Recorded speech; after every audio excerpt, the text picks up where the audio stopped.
aí. Parecendo ser, não deixa. Eu tava vendo o combate do cara. Quem que era o cara que tava no microfone? Eu tava doidinho pra estar aqui. Cola em mim e pergunta desse jeito.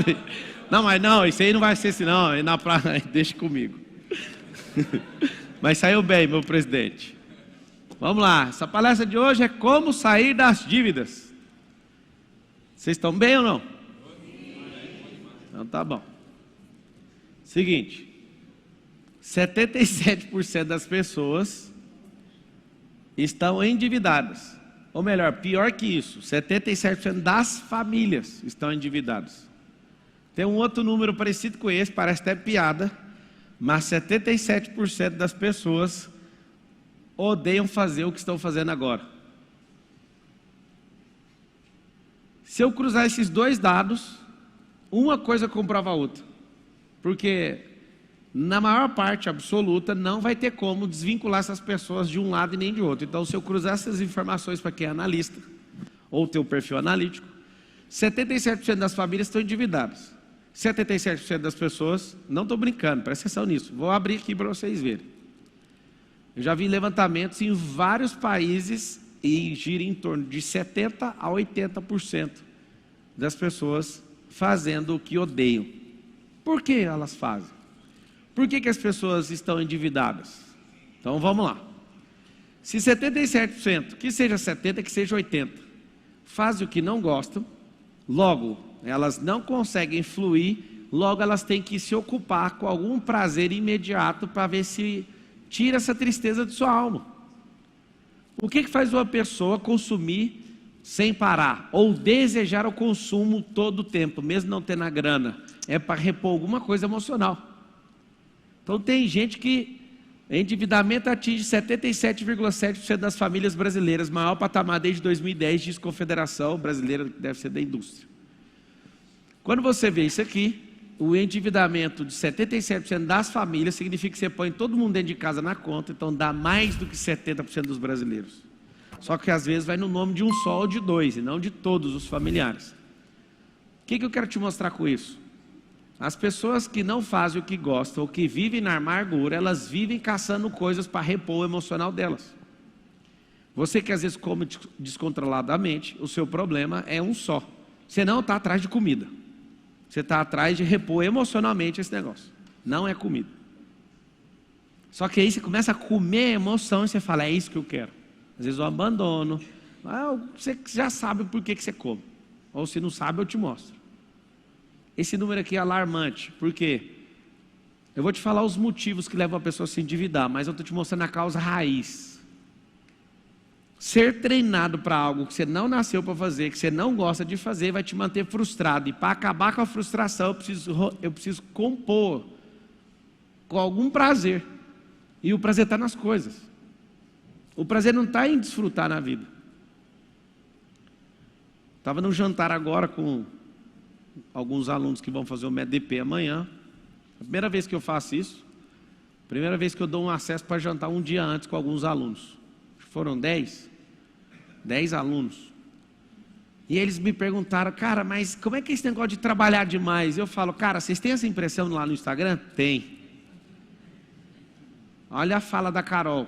A sala da Carol é do lado da minha, é tudo de vidro. A Carol de vez em quando bate lá na porta e fala, vocês vão trabalhar não?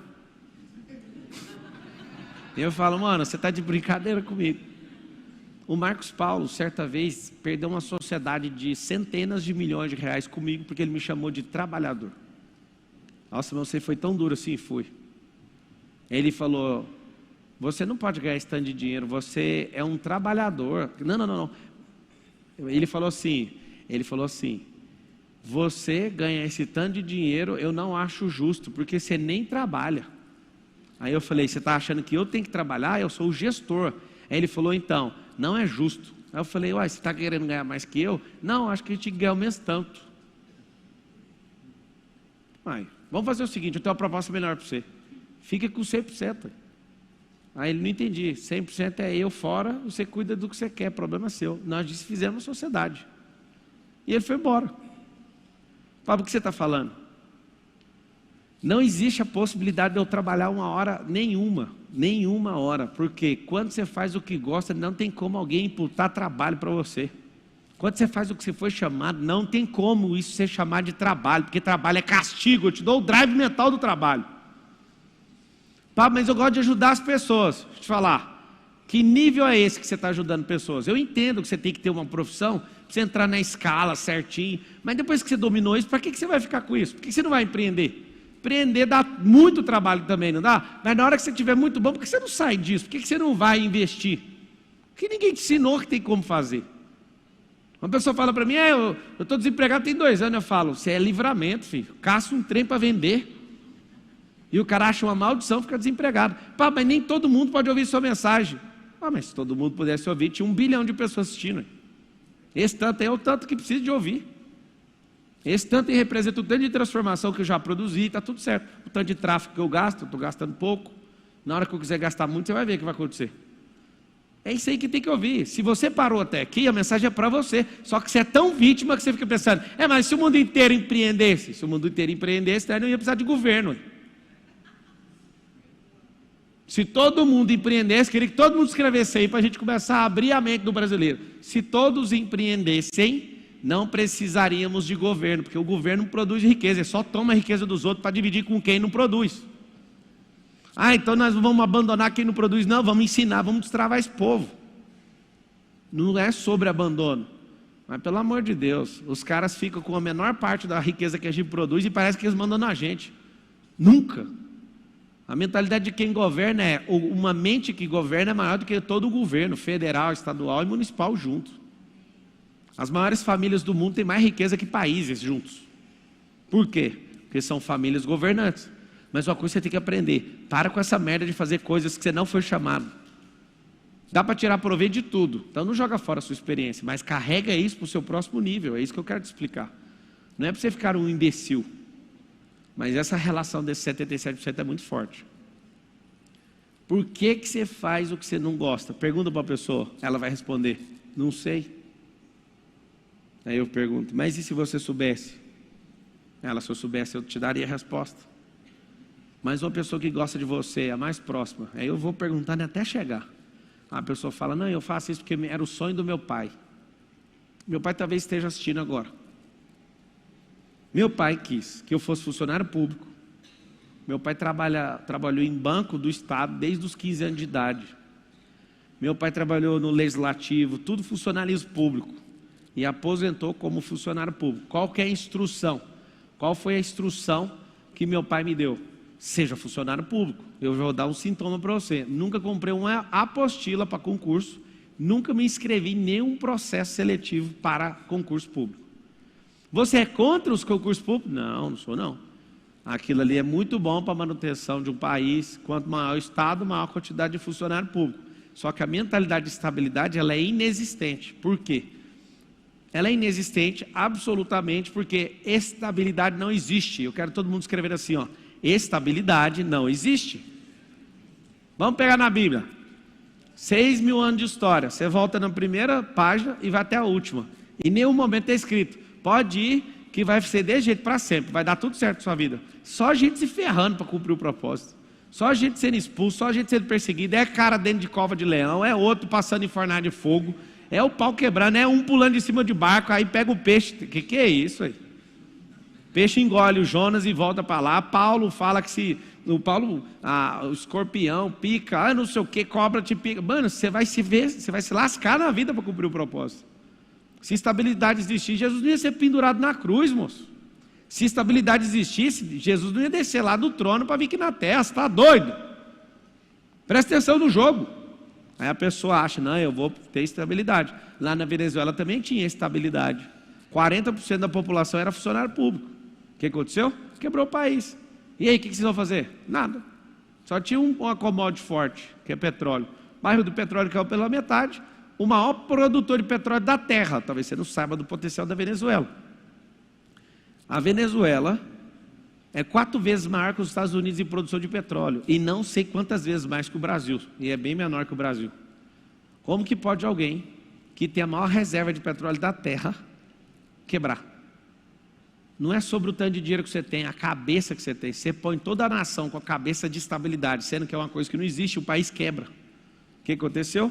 Tomou um revés, os papéis de petróleo não estavam valendo mais nada, os caras que não entendem de economia começaram a imprimir dinheiro, e as famílias hoje não têm nem papel higiênico. Eles usaram os últimos papéis moedas para enfiar para limpar o ânus. Sabe o que acontece? Não ter sabedoria vai fazer você entrar em jogos de pessoas que nunca questionaram isso. Isso vai fazer você ser infeliz. Meu pai estava com alguma maldade no coração dele? Não, foi isso que ele aprendeu. Você precisa ter estabilidade. Aí eu peguei outro caminho e fui trabalhar numa grande empresa. E comecei a ganhar um bom salário. Aí um dia eu falei para meu pai: pai, eu vou sair daqui. Meu pai quase chorou. Você não para com nada. Eu falei: e o que tem? Tem que firmar numa coisa. Fiquei 8 anos na empresa e não paro com nada, imagina. Trabalhei 13 anos de carteira assinada para os outros e não paro com nada. Você vê que é a visão de quem está buscando estabilidade. Tipo, os 8 anos é como se fosse 8 dias. Aí um dia ele falou: eu quero que você vá a lugares que eu não fui, eu quero que você seja médico. Eu falei: da hora. Só tem um problema, pai. Eu não quero o diploma e não vou exercer a profissão. Eu posso ganhar esse apelido carinhosamente, eu posso ser o dono do hospital. Aí, isso é arrogância. Olha que conversa de gente esquisita. Você tem que ser o médico, trabalhador, que não sei o que. Eu falo: não, eu quero ser o dono do hospital. Aí ele olhava, eu lembro do olhar dele, era o olhar assim: a gente investe tanto numa criança, a criança fazer uma merda dessa. Aí meu pai veio com outra, ele falava: você tem que ser político. Quando ele ia me visitar na Brasil Telecom, a gente se encontrava na porta. E se a gente ficasse 1 hora na porta, eu ficava com a mão estendida assim 1 hora, de gente pegando minha mão. E aí, bate aí. Aí ele: por favor, vira político, você é bonito, você não sei o quê, e você é famoso, você vai ganhar. Não é meu chamado, esse era meu papo desde pequeno. Esse não é meu chamado, pai, eu não posso fazer isso. Mas você não entende, todo mundo quer ser político. Pois é, eu não quero. Mas ninguém te conhece esse tanto de gente. Esse povo aí que você falar, eles vão fazer. Lá na Brasil Telecom, 2008. Eu falava: não fui chamado. Aí ele falou: você é teimoso, uma hora você vai obedecer. Você vai ser advogado no Tocantins. Eu falei: mas não estou entendendo. Eu era de Goiás, ele queria que eu fosse para Tocantins. Esse era a coisa da cabeça dele. Aí um dia eu cheguei no meu pai e falei: pai, eu quero te honrar. Eu vou pagar a faculdade de medicina para o senhor. Olha, quem que quer fazer medicina aqui? Eu falei: uai, não era seu sonho? Ele falou: era, mas eu quero que você realize. Eu falei: vamos pagar, vai lá, dá trabalho fazer isso aí. Ele falou: não quero não, tá doido? Já passou da hora. Eu falei: então não me impõe nas coisas que é sua. De não parar em nada, eu posso pagar a faculdade para você de medicina, pode ir. Você acha que ele topou? As intenções do meu pai sempre foram boas ao meu respeito, mas era a crença que ele tinha. E papai, se você estiver assistindo, não se sinta desonrado. Mas eu lembro de cada momento e de cada repreensão. O Senhor foi me moldando para ser do jeito que o Senhor sabia, a forma certa. E eu te agradeço por isso, porque isso foi uma forma de ver que eu não tinha que fazer. Agora, vários filhos que estão aqui me assistindo pela internet, estão assistindo aqui pessoalmente, aconteceu um milagre. Sabe qual foi o milagre? Você estudou uma faculdade completamente inválida para agradar alguém. Você faz parte dos 77% que odeia. Eu nem entrei no assunto de dívida, sabe por quê? Porque você está devendo o reino, você está devendo a Deus, você está devendo, um monte de gente está morrendo porque você não abre essa boca. As dívidas não é no SPC nem no Serasa. A dívida vai ser o dia que você parar na frente do trono branco e falar assim: o que você fez com a vida que eu te dei? Várias pessoas aprenderam que cumprir o propósito tem a ver com a sua profissão, não tem nada a ver. Cumprir o propósito tem a ver com a sua vida, onde você é usado, onde você estiver. E aí está o grande lance. Pensa no tanto de pressão que você toma na vida. Eu gostava de jogar bola, mas nunca fui um exímio jogador de futebol. E eu pedia para Deus em oração: me faz ser jogador de futebol. E eu ia nas peneiras, ninguém me pegava. E sabe aquela coisa? Eu falava: eu vou romper essa barreira, e não consegui. Meu pai queria que eu fosse uma coisa. Eu estava motivado pelo ambiente que eu estava, para ser jogador. No final das contas, sabe o que acontece? No meio do caminho da sua vida, você é picado por algo. O empreendedorismo. Meu alvo de vida era ser delegado da Polícia Federal. E é isso que eu queria ser. Fui para o direito. Eu lembro da primeira aula, alguém perguntando, o que você quer ser quando você formar? Cada um foi falando uma coisa, eu quero não, eu serei delegado da Polícia Federal. Passou 1 ano, 2 anos, me perguntaram de novo, você quer ser o quê? Eu falei, eu serei o melhor advogado do Brasil. Enquanto isso eu estava do outro lado da rodovia, eu atravessava a rua eu era atendente de call center para pagar a faculdade. Eu só virei atendente de call center, nem queria saber de Brasil Telecom, eu só entrei lá para pagar a faculdade. E a minha mentalidade era, estou nem aí para essa empresa. O que eu quero é só pegar o dinheiro de lá e pagar a faculdade e não quero saber. Só que no meio do percurso apareceu uma vaga, instrutor de treinamento. E aí eu ficava nervoso em qualquer conversa, aí eu começava a gaguejar. Aí eu falei, eu vou participar dessa entrevista aí e vou passar. Aí um amigo meu falou, você é gago, se enxerga. Aí eu olhei para ele, então você vai ver. Eu escrevi, não li tudo que estava escrito. E aí marcaram o dia da entrevista. Eu tinha um cabelo aqui, pesava 59 quilos nesse dia. Eu peso 85 hoje, só que meu cabelo era no ombro e bem magro, magérrimo. E aí eu entrei na entrevista com a bermuda de skate, e aí todo mundo estava de terno. Escuta, quando você começa a achar seu propósito, toma cuidado com o que vai acontecer. Tudo está pronto para dar errado. Cheguei com a bermuda, eu não sei explicar como que eu usava isso. Até hoje a Carol, ela também tenta explicar, ninguém entende. Pensa num senhor de 59 quilos, fino, usando uma calça número 51. Eu era skatista, andava de skate, eu pegava o cinto, travava ele e amarrava na calça. Eu dobrava a calça assim, ó, era style, dizendo o povo da época. E eu andava com aquele trem, eu tinha uma calça dessa que soltava o zíper, eu coloquei o zíper, foi de bermuda, cabelo bem aqui, sem roupa social. E aí a mulher me pergunta na entrevista, cadê sua apresentação de PowerPoint? Aí eu falei, tinha que trazer?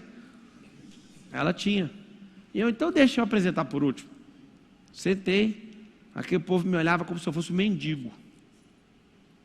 E eu falei, eu vou passar nesse trem. Aí foi, batia em um, batia em outro, batia em outro. E aí na hora que eu chego na minha apresentação, a cara de desprezo de todo mundo, falando das cenas mais assustadoras que eu já vi. Mas eu não sei o que aconteceu. Eu esqueci de ficar gago. Meu coração explodiu naquela hora. Eu, sem apresentação, olhei e falei, essa aqui é a minha senha da intranet da Brasil Telecom, que é tipo um site interno. E eu vou mostrar o procedimento da empresa, porque eu sou atendente hoje e eu sei que os atendentes não seguem isso aqui, porque não tem treinamento. E eu vou contar para vocês por que essa empresa tem os piores resultados de Anatel e de qualidade do Brasil. Falta de treinamento. Você sabe por que o Império Romano governou o planeta? Treinamento. Você sabia que o soldado... E eu comecei a falar poderosamente. E eu falei, você sabia que o soldado romano tinha um escudo de 80 quilos, e esses caras iam para o combate com o escudo, e qualquer pessoa, até qualquer polícia do mundo não dá conta de carregar num combate um escudo de 80 quilos. Se você não sabe, 80 quilos é carregar eu na mão, no braço. E eles eram treinados para isso. E é isso que nós temos que treinar, Brasil Telecom. Nós somos uma companhia de 100 e tantos mil funcionários, antes de juntar com a Oi, que depois virou 200 mil. E isso e aquilo. E esse povo ficou tudo assustado, eu assustado, e ninguém entendeu nada. E eu olhei no olho das pessoas, ele é um instrutor. Completamente demodê, roupa errada, cabelo errado, sem apresentação, tudo errado. Pablo Marçal foi aprovado para instrutor. Na hora que isso aconteceu, eu fiquei lembrando da fala do cara, não, você é gago. Daquele dia em diante eu esqueci disso. Eu ficava nervoso e me reduzia e gaguejava. Eu esqueci, eu fiquei muito puto de não estar com a roupa certa, de não estar com a apresentação. E aquilo foi me deixando numa situação, aquele povo me olhando com cara de mendigo. E aí eu olhava para aquilo me deu um fervor dentro do coração e eu virei uma máquina para falar. Virei instrutor. Sabe o que aconteceu? Ali eu descobri um propósito e não um cargo. Quando eu comecei a dar instrução para pessoas, eu olhava para elas e falava, ninguém acredita numa pessoa dessa, eu vou fazer essa pessoa passar porque tinha uma prova depois de estudar, né, quando você treinava a pessoa, e muita gente ficava pelo caminho. E aí comecei um movimento. Certa vez um diretor da companhia chega e fala, infelizmente não vai precisar desse tanto de gente que está sendo treinado, nós vamos pegar as 2 turmas do instrutor novato e vamos demitir, sumariamente. Era perto do Natal. Natal de 2006, e aí ele me chama e fala, ó, você é um cara legal, a gente gosta de você, mas as suas 2 turmas vão ser demitidas. Aí eu falei, por quê? Ele, vou falar real para você, que você é um cara gente boa. Você é o mais fraco dos instrutores. Você é novato. Então a gente vai mandar a sua equipe embora por causa disso. Aí eu falei, posso falar? Ele pode. Me dá uma semana. Já que eu sou fraco, em uma semana eu vou treinar, dá essa mesma semana para todo mundo, aplica uma prova para todo mundo. Não é muito mais sensato você colher os melhores colaboradores? Aí esse diretor olhou assim para mim, sensato? Eu gostei dessa palavra. Então vou fazer desse jeito. Juntou todas as equipes, eram mais de 30 equipes em treinamento. E eu era o novato.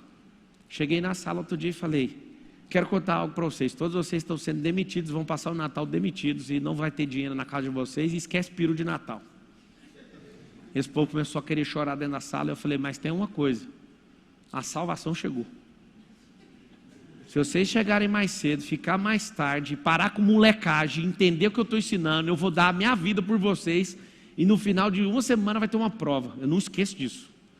E o Natal de vocês vai ter peru, vai ter os cambal, vocês podem fazer o que vocês quiserem. Só que se vocês não levarem a sério e não estiver aqui no horário que eu falar, aí se vocês ficarem enchendo o saco, eu não vou dar meu melhor. Vocês podem dar o melhor? Aí já está querendo chorar, é o povo. A gente vai dar o melhor. Então tá bom. Por uma semana eu treinei essas pessoas, a única coisa que eu respirava era esse povo. E um monte de gente tapada.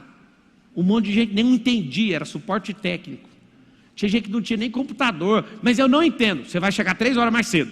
Aí a pessoa, você pode explicar? Você vai chegar 3 horas mais cedo. E eu continuava explicando, você pode vir cedo. Os que não entendiam. Aí chegava, eu me comprometi, matei uma semana de faculdade para ensinar essas pessoas. E o resumo da ópera era, eu tinha 2 turmas, eram 30 a aplicar a prova. Mas eu não perdi um aluno. Um único aluno. E todos os tapados chegavam 3 horas mais cedo. E eu falava, você vai entender o que é um hub, você vai entender o que é um switch, você vai entender o que é DNS, você vai entender o que está dentro desse troço. E com muito carinho, e a pessoa continuava tapada, eu falava, você vai ficar para depois do horário. Eu não sei de onde eu tirei essa técnica, eu ia dar na aula, e eu via a pessoa realmente, sabe o que é tapado? Tapado é como se fosse uma casa que alguém prega uma madeira, sabe, uma chapa de madeira na janela, lacra a casa. Isso é uma pessoa tapada. Não é que ela é burra, ela está tapada, tampada. Não tem luz, não tem acesso, ela está fechada. Igual vários de vocês que eu estou vendo aqui. E a melhor parte da vida é você rir disso, que é o máximo que você pode dar. Porque talvez não era nem para entender o que eu falei. Mas significa que alguma fresta abriu, a luz está entrando. E aí você fala, o que ele falou? Não sei, tem um monte de gente rindo. Ah! Os tapados chegavam 3 horas mais cedo. Eu ia destampando as janelas, as portas. Quem não entendia, eu falava, você vai assistir o treinamento normal, que era de 8 horas, pra você ver o que eu fiz. Quando acabar a carga horária, você fica para depois. Aí eu ficava falando individualmente. Eu dou conta de carregar isso pro resto da minha vida com muita honra. Nenhum tapado se perdeu. Você sabe o segredo? O professor que sobe num palco, numa sala de aula e entra para dar aula, ele é um idiota. Ele tem que olhar para as pessoas e sentir um sinal delas, se elas estão progredindo ou não. Eu confesso para vocês que eu descobri o nome dessa palestra agora. E não há uma única anotação, vocês podem investigar meu celular. Não sei absolutamente nada que eu vou falar. Depende do olhar de cada um de vocês. Por isso que eu fico olhando para todo mundo. E se eu ver que vocês estão fechados para um lado, eu falo, deixa isso para depois. Vamos por aqui. Quando eu estudei teologia, as pessoas falavam assim para mim, você é obrigado a fazer um roteiro da pregação. E eu falava, protesto. Aí a pessoa fala, o que é bonitão? Por que você é o único da história do mundo que estuda teologia que não vai fazer um roteiro, um esboço, o nome? Bonitão, por que você não vai? Eu falei, posso falar mesmo? Pode. Jesus nunca fez um esboço. Jesus chegava, olhava para a pessoa e falava aquilo que ela precisava de ouvir. Então eu me recuso. Pode me reprovar porque eu não vou fazer. Mas está na prova, pode reprovar. Eu não vou fazer. Eu vou no lifestyle, no freestyle. Na hora que você me falar, eu faço a mensagem na hora falando. Mas não vou criar esboço e trazer para vocês aqui não. Eu não acredito nisso. Eu acredito em vida, e vida não precisa de armação teológica nem técnica para isso. Por isso que eu nunca repeti uma turma do MEDP e nunca repetirei. Porque nunca são as mesmas pessoas. Bingo. Por que acontece isso? Eu descobri como que o coração funciona, como o cérebro funciona. Por que você é endividado? Porque você não tem uma mentalidade de produtor nem de desfrutante. Aí você faz o quê? Você precisa de repor pedaços da sua alma que caiu pelo caminho com coisas. Aí você prega com adesivo, com silver tape. E você vai adaptando a sua vida. 80% do país é endividado. Porque um governo comunista não ensina desde pequeno a fazer o quê? Investir, a administrar a riqueza, a potencializar a receita. Esses caras acabaram de voltar, o que eles fizeram? Estava lá no programa, tem educação financeira. O que eles fizeram? Remove. É mais fácil dominar você endividado. É mais fácil dominar você na miséria. É mais fácil dominar você na sua ignorância. Você fica refém. Isso aqui, alguém planejou desse jeito. E outras pessoas, se vocês me perguntarem no ambiente individual, eu falo, esse político, esse é o mentor desse cara, esse político é esse político é esse. E todos eles fizeram um pacto. O pacto de manter a miséria na nação mais rica da terra. A minha indignação é que você sabe o nome de um monte de artista de Hollywood, mas não entende os ministérios do país, que são as riquezas que a gente carrega. Você sabe o nome das músicas badaladas que tocam o tempo inteiro, mas não sabe aquilo que foi chamado. Você sabe coisas que são completamente inúteis. É por isso que vai viver endividado. Você bate palma para BBB, mas quem é educador, você mete o pau. Você é o primeiro a pegar o teclado e ferrar os outros que querem ensinar. O vendedor de curso. É claro que tem que vender curso, e o país não ensina. Eu vim de escola pública, eu sei o que eu estou falando. Sabe o que acontece? Você quer acabar com a dívida, mas a dívida não é o dinheiro que você deve no banco. A dívida é o que você deve para Deus. Deus te chamou para uma coisa, você fez outra, e o que você pegou para fazer você não gosta, e ferra os da sua casa, e ferra quem está em volta, e ferra uma geração inteira. Tudo porque não entendeu a identidade e o propósito. Como é que sai das dívidas? Aí colocaram aquela palavra lá, agora. Fala com a boca assim, dívida é um estado emocional. E eu olho para a pessoa, quando ela está nesse estado, ela não acredita que dá conta de sair. E aí tudo começa a ficar ruim. E o pavor, a taxa de ocupação com assuntos que não fazem sentido, faz essa pessoa cada vez mais afundar, cada vez mais nas dívidas.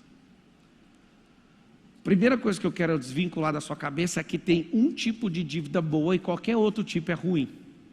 Anota aí o código da dívida boa. Dívida de alavancagem. Dívida de alavancagem. Se a dívida é de consumo, é de idiota. O jogo foi desenhado para você ser sempre um idiota, sempre ocupado em fazer isso.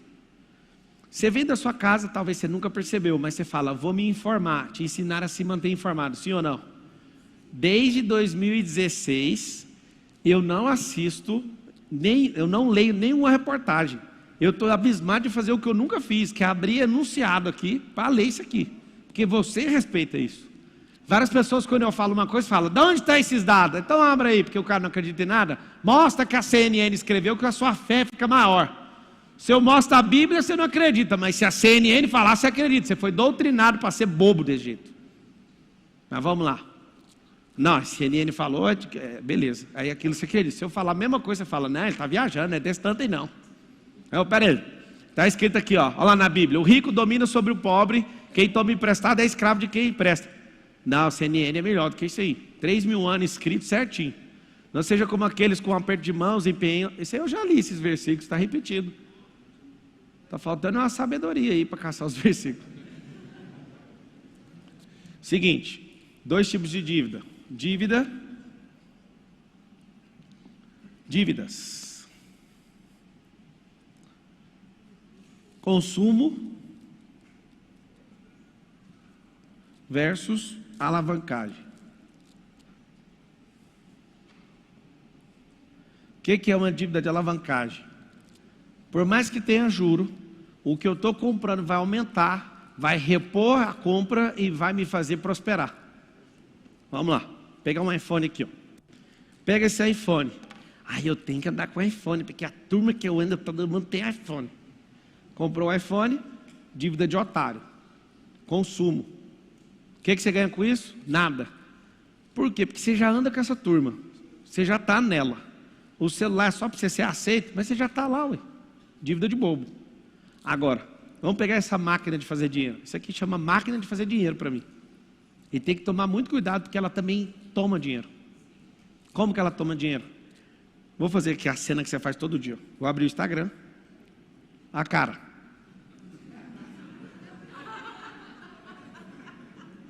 Estou indo no Rios. Aqui, ó.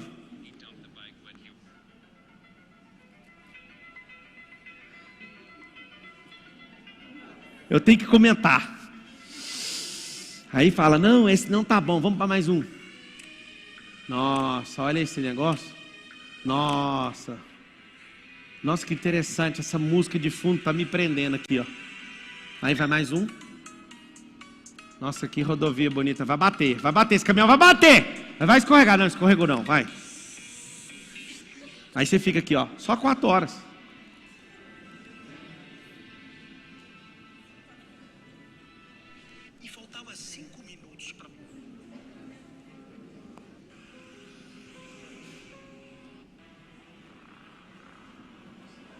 Responda rápido essa questão. Relógio de pulso custa 300.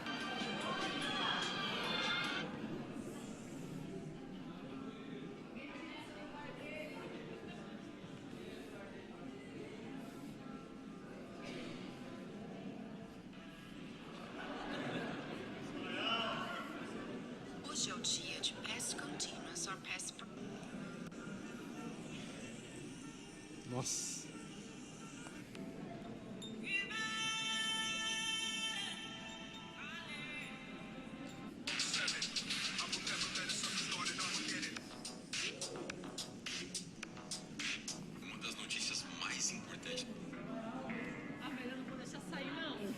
Não. E aí?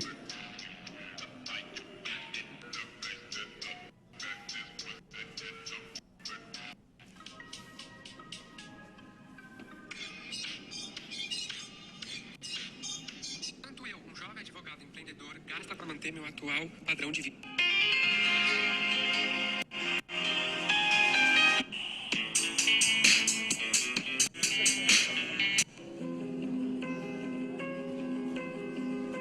Como era o dia do casamento na Bíblia, tinha até um momento que as...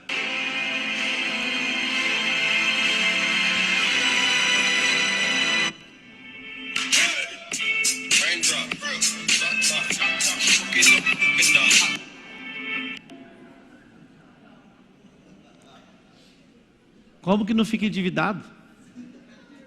Você esquece até o que você se propôs a fazer, ué. Curti demais esse rolê, na moral.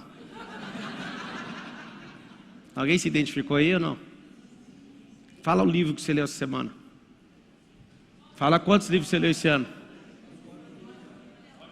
Você lê porque tem um cara que não para de aparecer no seu cérebro quando você está dormindo, 4h59, 9 da manhã, 15h21. É por isso que você está lendo. Porque você tenta ver o Rios, aparece. Oi, tudo bem? Eu sei que foi por isso. Eu acho bonito demais alguém me ver na rua. Deus me mostrou. Você foi? Não, foi o tráfego pago. Coloquei R$1 milhão lá, te achou no meio do lugar lá. Quando você parou de ver o Rios, apareceu eu. Deixa eu te explicar uma coisa. É isso que acontece com você. Eu deixei 400 pessoas aqui absolutamente desconectadas daquilo que elas vieram fazer, porque eu neguei meu propósito por entregar minha atenção inteira para nada. Alguns de vocês pensaram, mano, eu paguei essa palestra, esse cara não vem. Ele está fazendo graça.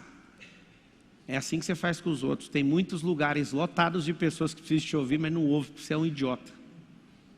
Ou melhor, se faz de idiota. Se ficar ofendido é porque é. Se não é com você, você fala, mano, esse é o suficiente para eu largar essa desgraça. Você é endividado porque você coloca a sua vida inteira em merda nenhuma. É isso que acontece com você. Você acha bonito, fica mandando esses rios o dia inteiro para os outros, fica vendo TikTok. E você foi dominado e nem percebeu. Se você não entender o que você foi chamado, não entender o que é desfrute, você vai viver endividado, mas não é só com dinheiro, é com o mundo espiritual. Era para você estar fazendo fogo descer do céu uma hora dessa, com essa geração, com tanta tecnologia, era para todo mundo aprender. Eu falo bem aqui agora, vai expulsar um demônio, Deus me livre! Mas tem milhares de anos que os demônios descem aqui, a pessoa fica possessa, até hoje você tem medo disso, não dá para você estudar isso não. Aí é um assunto que você tem mais medo que o outro. Vai abrir empresa! Não, eu morro de medo. Você que é medroso, essa é a maior dívida que você tem com o reino. Que na palavra fala assim, ó, os tímidos não herdarão o reino. Acha um versículo aí para esfregar na cara desse povo. Os tímidos, tem uma classe de gente que não vai herdar o reino. Não tem nada a ver com a salvação, estou falando de reino. E aí você veio aqui para resolver suas dívidas. Deixa eu te falar uma coisa. Você imagina você feliz fazendo o que você foi chamado, acordando cedo, conectando a sua mente no mundo espiritual, lendo a Bíblia, não tem nada a ver com religião, escolhe uma lá, e começa a transbordar na vida dos outros, e você corre todo dia, ou então pedala, ó, libera endorfina, aí você tem uma novidade de vida, e sempre você está num desafio, a dopamina te pega, e você anda com gente que te ama, aí você abraça a pessoa, você sente que ela te ama, seu coração acelera, aí você libera ocitocina, e você vive vivo, viver vivo. Como que fica endividado? Você entrega o amor que Deus colocou no seu coração para as outras pessoas, como que você fica em dívida? Vocês que não transbordam em amor vivem em dívida, porque vocês não conseguem pagar a Deus. Certa vez eu pensei, Deus, o que eu posso fazer para ser melhor? Ame as pessoas. Eu já amo. Não ama, você fica calado. Eu já tive a crise que você tem, talvez. Quando a Carol me conheceu, eu não suportava gente. Eu achava o seguinte, ninguém quer fazer nada, ninguém ama a Deus dentro da igreja. Eu falava, não quero contato com esse povo. Eu era muito machucado. Era só gente hipócrita que conversa para lá e para cá. Eu vou gastar minha vida com Deus e não quero saber de gente. Aí um dia, eu percebi, isso é um engano. Eu fiquei alguns anos desse jeito. E eu lembro da Carol orando, ai, que ele gosta de gente. Eu estou amarrado em nome de Jesus, eu não gosto, não quero saber de gente nenhuma. Sabe o que acontece? Você vai ficar em dívida com aquilo que Ele te chamou. É um dia sincero no meu coração, eu falei, Deus, não faz sentido eu gastar minha vida convencendo os outros para ser seu amigo, que se virem. Aí o Senhor falou assim para mim, me paga então. Aí eu não entendi isso. E eu fiquei buscando o que era o amor na profundeza, aí Ele falando, me pague. Você dá conta de me pagar? Não tem como pagar a Deus. A única forma que você mantém recebendo fluidez do Espírito é transbordando na vida de outro. Eu sei porque você está deprimido, não sai nada daí, ué. O primeiro sintoma de um rio quando é cortado é que ele vira represa. A represa vai baixando a água e vai baixando a água até virar lama.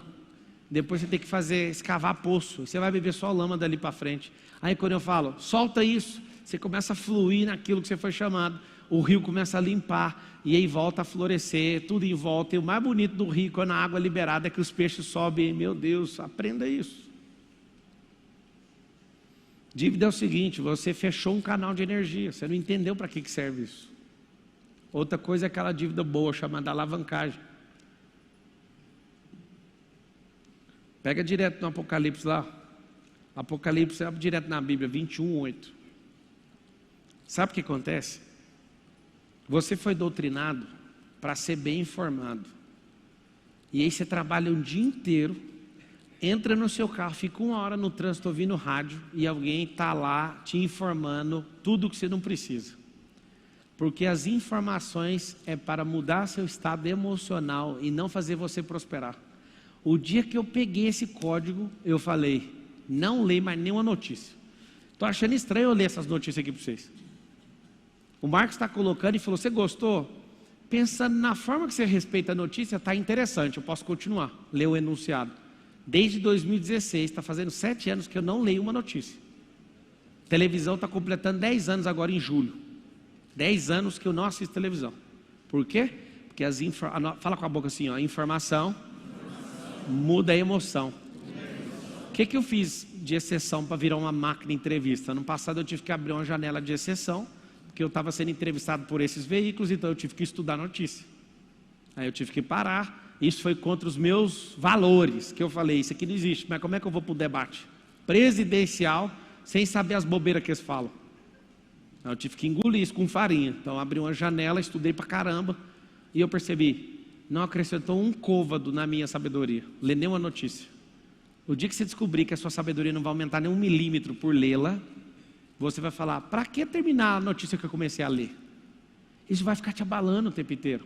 Você senta depois de um dia poderoso, destruidor, e aí era para você ficar com seus filhos, você senta e vai assistir o Bonner. E aí vai vir a manipulação daquele canal de televisão.